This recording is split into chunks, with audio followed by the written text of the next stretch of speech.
একটি সবুজ গ্রামে থাকত একটি ছোট্ট চড়ুই পাখি। সে খুব পরিশ্রমী আর সৎ ছিল। প্রতিদিন সে সকালবেলা খাবার খুঁজতে বের হতো। একদিন চড়ুইটি একটি বাগানে গিয়ে দেখল মাটিতে একটি ঝকঝকে সোনার আংটি পড়ে আছে।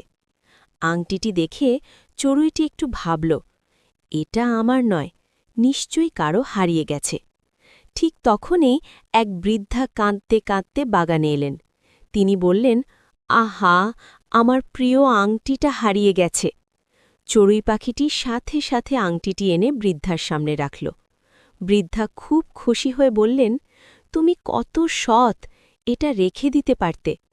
চড়ুই বলল, যেটা আমার নয় সেটা আমি নিতে পারি না। বৃদ্ধা খুশি হয়ে চড়ুইটিকে কিছু ধান আর দুয়া দিলেন। সেই দিন থেকে চড়ুই পাখিটি আরও সুখে ও শান্তিতে বসবাস করতে লাগল।